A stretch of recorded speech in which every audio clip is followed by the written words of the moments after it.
Magandang hapon po sa inyong lahat mga kaibigan ko sa larangan ng YouTube.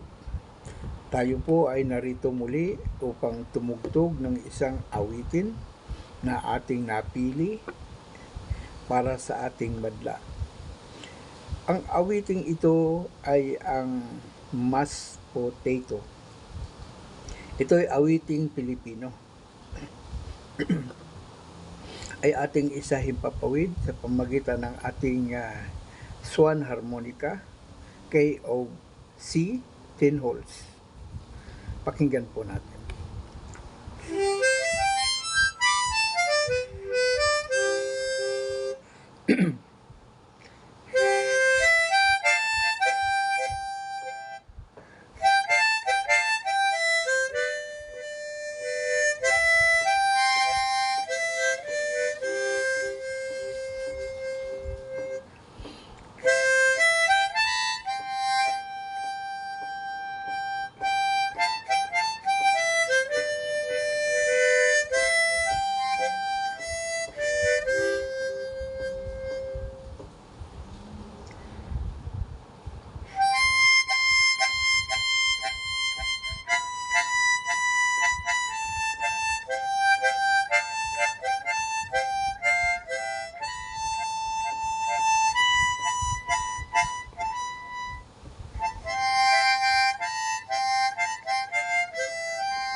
Yan po ang mashed potato na awiting Pilipino. Tayo po ay magbibigay muli ng isang paalala sa ating mga kaibigan sa larangan ng YouTube na sana'y ating sundin ang community guidelines at sumunod po tayo sa iniuutos nito at maging magalang tayo sa ating mga kapwa YouTubers at sumagot po tayo sa mga komentong naaayon sa kanilang mga upload videos. Tayo po ay mag-enjoy sa pamamagitan ng ating pag-YouTube at maging masaya sa tuwi na. Tayo po ay babati muli sa mga kapwa nating YouTubers na mga OFWs na sa apat na sulok ng ating mundo na sa ngayon naghahanap buhay para sa kanilang pamilya.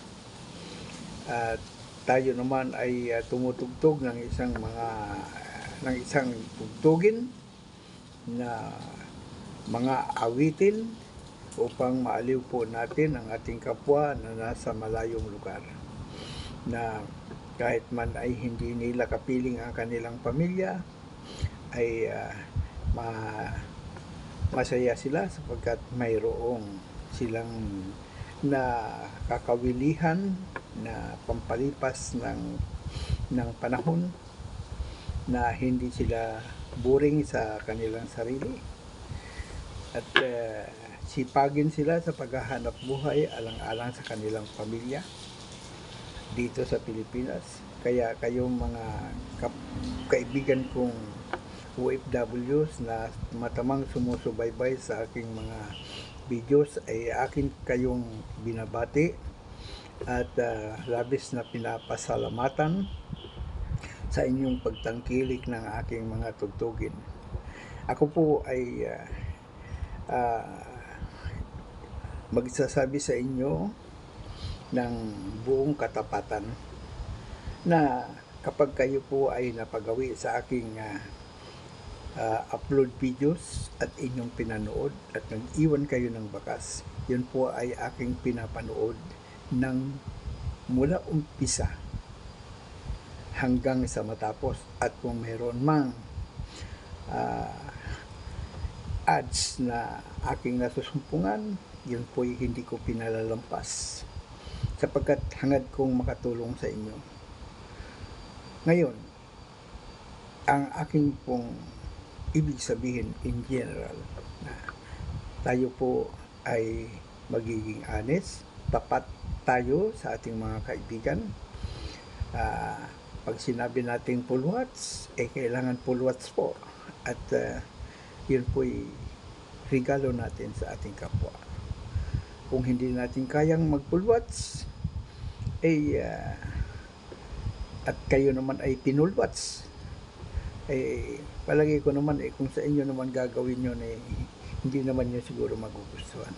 Kaya i-full watts po natin upang sa ganun ay makasukli tayo ng tamang sukli doon sa mga nagpo-full watts. At mag-iwan po ako ng isang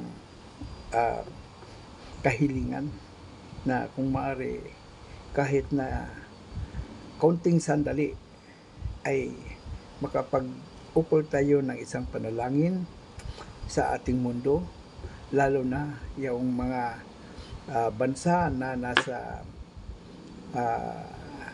sigalot, nasa giyera, na sana'y wakasan na po ang mga bagay na hindi na pagkakasunduan, upang sa ganun ay ang ating mundo maging tahimik at tayong mga taong naninirahan sa mundong ito ay magkakaroon ng kapayapaan.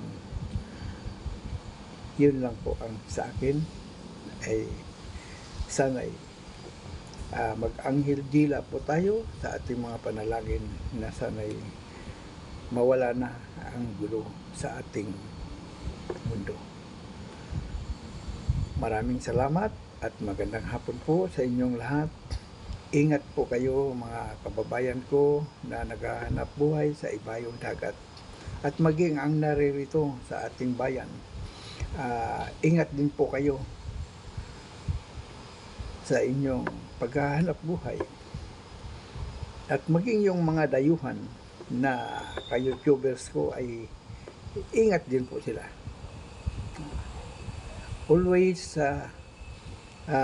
keep your safety on yourself or safety first before we work, before we do, before we begin our works in four corners of the world. While we are away from home, let us love our job. Let us love our work. Sapagkat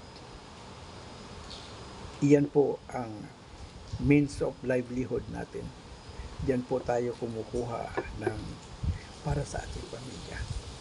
Salamat ng marami sa inyong pakikinig at magandang hapon po sa inyong lahat.